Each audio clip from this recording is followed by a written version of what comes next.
오늘도 선하신 하나님을 의지하여 말씀 앞에 나오신 성도님들에게 부활의 소망과 위로가 함께하기를 소망합니다.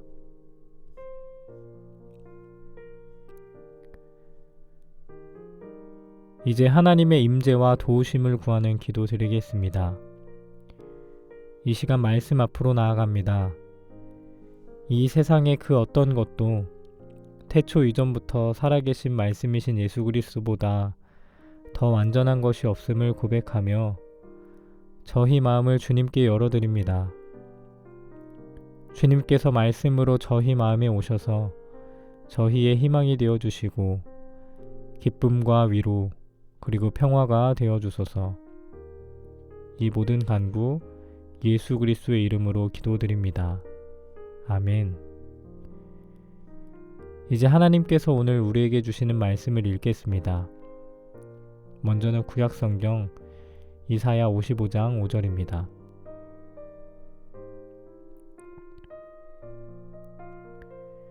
내가 알지 못하는 나를 내가 부를 것이며 너를 알지 못하는 나라가 너에게 달려올 것이니 이는 주 너의 하나님 이스라엘의 거룩하신 하나님께서 너를 영화롭게 하시기 때문이다. 신약성경 에베소서 3장 14절에서 15절입니다. 그러므로 나는 아버지께 무릎을 꿇고 빕니다. 아버지께서는 하늘과 땅에 있는 각 족속에게 이름을 붙여주신 분이십니다. 이번에는 순서를 바꾸어서 다시 한번 읽겠습니다. 그러므로 나는 아버지께 무릎을 꿇고 빕니다. 아버지께서는 하늘과 땅에 있는 각 족속에게 이름을 붙여주신 분이십니다. 내가 알지 못하는 나를 내가 부를 것이며 너를 알지 못하는 나라가 너에게 달려올 것이니 이는 주 너의 하나님 이스라엘의 거룩하신 하나님께서 너를 영화롭게 하시기 때문이다. 오늘 말씀 가운데 마음에 다가와 움직이는 단어나 구절, 이미지가 있다면 그것을 떠올리시면서 기도하는 마음으로 잠시 묵상의 시간 갖도록 하겠습니다.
현대를 살아가는 우리들은 어쩌면 결승점이 어딘지도 모르면서 남보다 앞서기 위해 길을 쓰고 달려나가는 사람들 같습니다.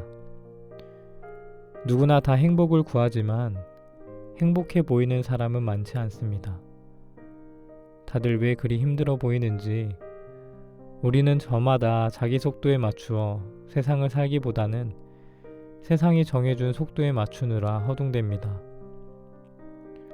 또 남들에게 약한 모습을 드러내지 않으려고 안간힘을 다하다 보니 숨이 가쁠 지경입니다. 내 속도에 맞추어 살면 그만인데 그게 말처럼 쉽지 않습니다. 우리는 모두 다 목이 마릅니다. 속을 태우며 사니 당연한 일입니다. 그런 의미에서 우리는 모두 수가성 우물가의 여인을 닮았습니다. 외롭고 쓸쓸하고 목이 마릅니다. 바쁘게 살아가기는 하는데 마치 마음의 헛헛함은 사라지지 않습니다. 사람에게는 세상의 어떤 것으로도 채울 길이 없는 부분이 있습니다. 하나님이 인간을 창조하실 때 우리 속에 하나님에 대한 그리움을 심어 놓으셨기 때문입니다. 그렇게 하나님을 등지고 걷는 길은 그것이 제 아무리 화려해 보여도 삶의 궁극적인 만족감을 줄 수 없습니다.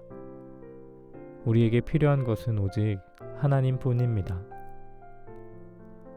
오늘 구약 말씀 이사야 55장 전체 메시지는 주전 6세기 바벨론의 포로로 잡혀가 참담한 삶을 살아야 했던 이스라엘 백성에게 들려온 말씀입니다. 식민지 백성으로 살아간다는 사실 자체로도 그들은 목말랐을 겁니다.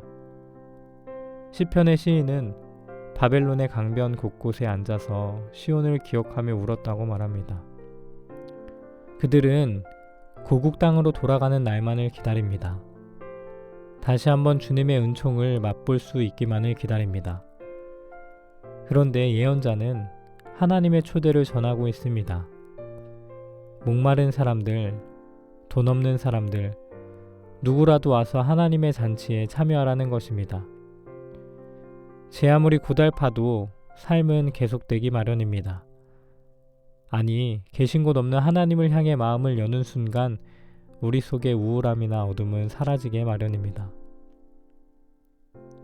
너희 모든 목마른 사람들아, 어서 물로 나아오라. 돈이 없는 사람도 오너라.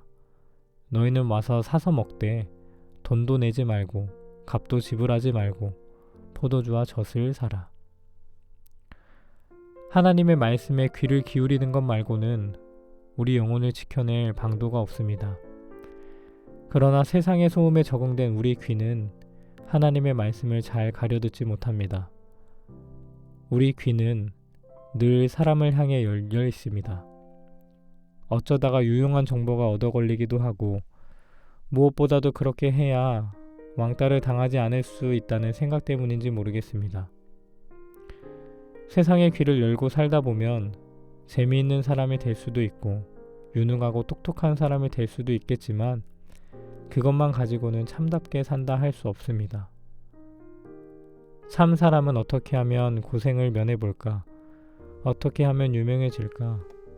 어디에 땅을 사야 돈을 좀 벌까? 이런 생각에 사로잡히지 않습니다. 이런 생각은 결국 우리를 더 어지럽게 만들기 때문입니다. 참 사람이 되려면 자꾸만 하나님의 말씀을 읽고 깊이 생각하며 마음에 모셔야 합니다. 그래야 어려움이 닥쳐올 때 허둥대지 않을 수 있습니다. 하늘에서 내린 비가 땅속에 깊이 들어가 있다가 샘을 통해 솟구쳐 나오는 것처럼 하나님의 말씀은 꼭 필요할 때면 솟아나 우리에게 길을 일러줍니다. 때때로 어려움도 있을 것입니다. 하지만 하나님의 사람은 오늘 본문 말씀처럼 내가 알지 못하는 나를 내가 부를 것이며 너를 알지 못하는 나라가 너에게 달려온다는 말씀을 신뢰하는 사람입니다. 예기치 않았던 곳에서 도움을 받게 됩니다.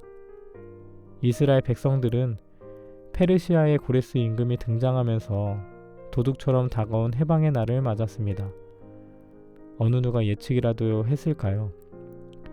거룩하신 하나님은 언약의 백성들을 영화롭게 하십니다. 이 믿음이 진정으로 우리 속에 스며든다면 우리의 목마름은 그칠 것입니다. 주님은 수가성 우물가에서 만난 여인에게 내가 주는 물은 그 사람 속에서 영생에 이르게 하는 샘물이 될 것이다 하셨습니다. 지금 도시라는 척박한 우물가에서 목마른 우리에게도 동일한 말씀이 들려옵니다. 예수 그리스도를 가슴에 모신 사람은 희망을 품고 살아갑니다. 우리 모두의 가슴에 선한 길로 인도하시는 주님과 더불어 동행하는 시약교회 성도님들 되시기를 기원합니다. 함께 기도하도록 하겠습니다. 사랑의 하나님, 우리가 당하는 모든 시험에서 언제나 이길 수 있게 도와주옵소서. 때를 얻든지 못 얻든지 예수 그리스도를 가슴에 모심으로 희망을 품고 살아가게 하시고, 우리가 당하는 시험이 언제나 생명의 길로 인도하는 결과가 되게 하옵소서. 이 모든 간구 예수 그리스도의 이름으로 기도드립니다. 아멘. 이제 계속해서 여러분의 기도와 묵상을 이어가시겠습니다.